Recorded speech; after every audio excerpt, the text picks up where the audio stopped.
So,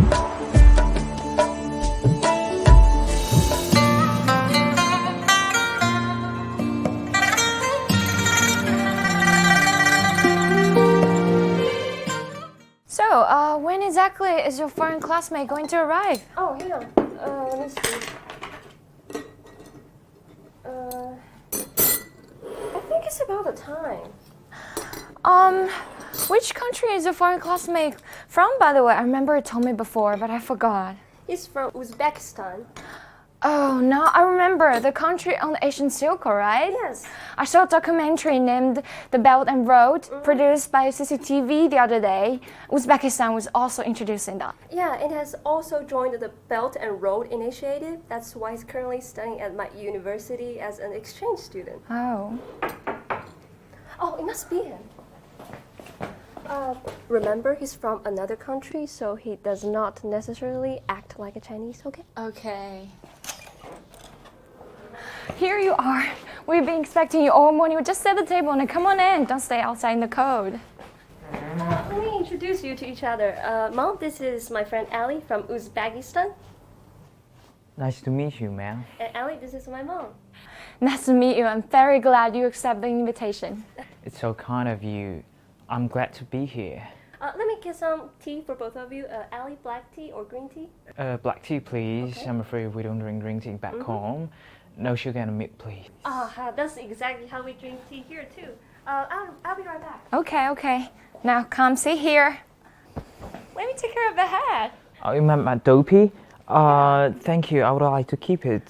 Well, just make yourself at home. It must be very uncomfortable wearing a hat while eating. Well, let me take care of it. No. It's nice. It's all right. Oh no, mom. They don't take off their dopies even when they eat. It's their tradition. But we never wear hats when we eat. It's not good. You just told him to make himself at home, but how can he make himself at home and doesn't feel like being at home? In Uzbekistan, they only take off their dopies during sleeping and showering. Please respect their tradition and let him keep the dopey. Thank you. It's so nice of you. You're welcome. Now let's start eating before the dishes get cold. Would you prefer fork? Thank you. I'm okay with chopsticks. You know, to live in China, you have to get used to using chopsticks. Well, it's true though. Now, before we get to the main dish, I recommend you to try this. This is called boiled glutinous rice ball. Try some. It shall keep you warm. Okay. Does it contain alcohol? Wow, you can detect it? Yes, indeed it does. Due to the fermented sweet rice, that's what gives the dish its unique flavor. I see. It seems really tasty, but can I try this one later though? I feel like the soup is too hot for me right now. Sure. So, by the way, this is the first time you come to China? Yes. Great. Then let me introduce this famous dish in Nanjing to you. Duck blood soup with vermicelli.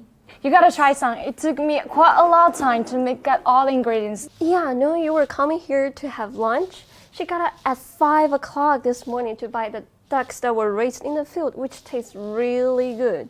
She doesn't even treat me this well. Well, just as what Confucius once said, is it not delightful to have friends coming afar? Ali comes so much a long way to China. There is no reason for us to not treat him with the best we have. True. Now, try some while still hot. I hope you like it. Thank you for all your kindness, but I'm sorry, I can't eat it. You've tried it before and don't like it? No, I've never tried it before. Are there any ingredients in this dish that you're allergic to? I don't think so. Then how do you know you don't like it if you never tried it? I'm really sure it's really good. Come on, try some. No, please. I'm truly sorry that I can't eat it. Do you have anything against Chinese food? No, it's just... Then why aren't you willing to have a try? I've put a lot of efforts in making all these dishes, but you don't even want to try them. Mom, don't get upset. I'm sure he has his own reason. Would you tell us what's wrong with the dish? I'm very sorry. I really appreciate all your hospitality, but I can't eat it because I'm a Muslim. I can't eat the blood of animals. Oh boy, I'm so sorry. I only knew that Muslims can eat pork, but I didn't know that you don't eat animals' blood either. Is there a religious taboo? I should have done more research. Really? No animal blood? No, most Uzbeks are devout Muslims. They don't eat animals' blood. I should have known. I'm truly sorry. It's okay. We all have something that we don't know. Mom, don't be upset. It was just a misunderstanding. Okay, I won't be upset if that's the case. Oh no! Chopsticks should never be chopping rice like. Oh, be careful. You alright? Don't worry, I'm not infected by any deadly virus. I'm sorry, it's just in my culture, we shall not cough during the meal. So I overreacted when you cough. I hope you're not offended.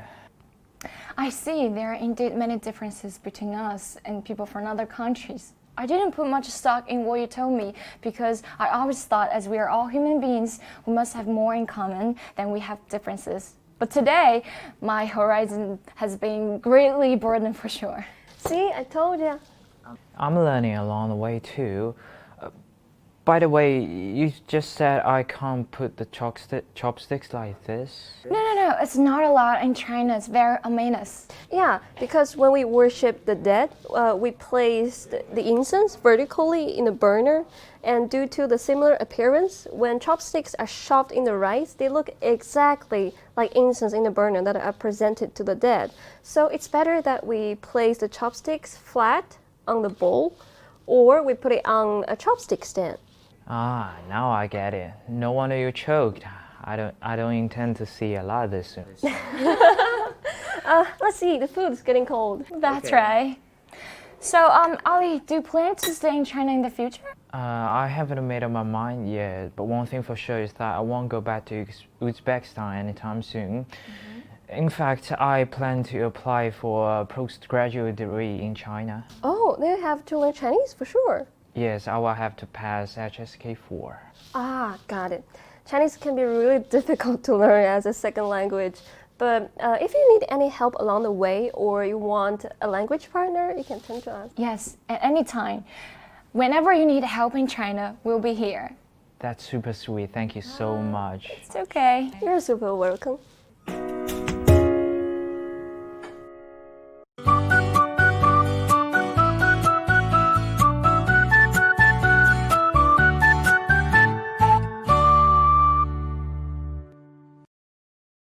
This episode is a typical intercultural communication incident in our contemporary life, where we are exposed to people from different cultural backgrounds. In this episode, the three characters are at different stages of intercultural communication competence on Hammer's intercultural development continuum. The mother starts from a monocultural mindset and demonstrates denial orientation. Individuals with a denial orientation often do not see differences in perceptions and behavior as cultural. In the beginning, that the mother knows little about Uzbekistan and prepares the meal entirely according to Chinese people's taste shows typical ethnocentrism, and it leads to many of the ensuing cultural clash. Initially, Ali demonstrates polarization orientation. People at this stage of ICC view cultural differences from the angle of us versus them, and regard them divisive and threatening to one's own way of doing things. That's why Ali responds to the issue of dopey, dunk blood soap, and cough so nervously. Minimization is a transitional stage between the monocultural and the intercultural mindset. The daughter doesn't know much about the Uzbeks herself, but she tries to calm the mother and persuade her to respect Ali. With an acceptance orientation, individuals are able to recognize and appreciate cultural differences and commonality.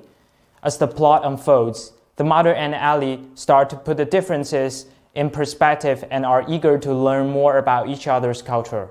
Adaptation orientation consists of shifting one's cultural perspective as well as behavior. Though no one in this episode has reached this stage, we can perceive the trend that Ali is practicing eating with chopsticks and learning Chinese is a sign of adaptation. To summarize, the three have improved their ICC through intercultural interaction, and the key to the improvement is an open mind and mutual respect. Thank you very much.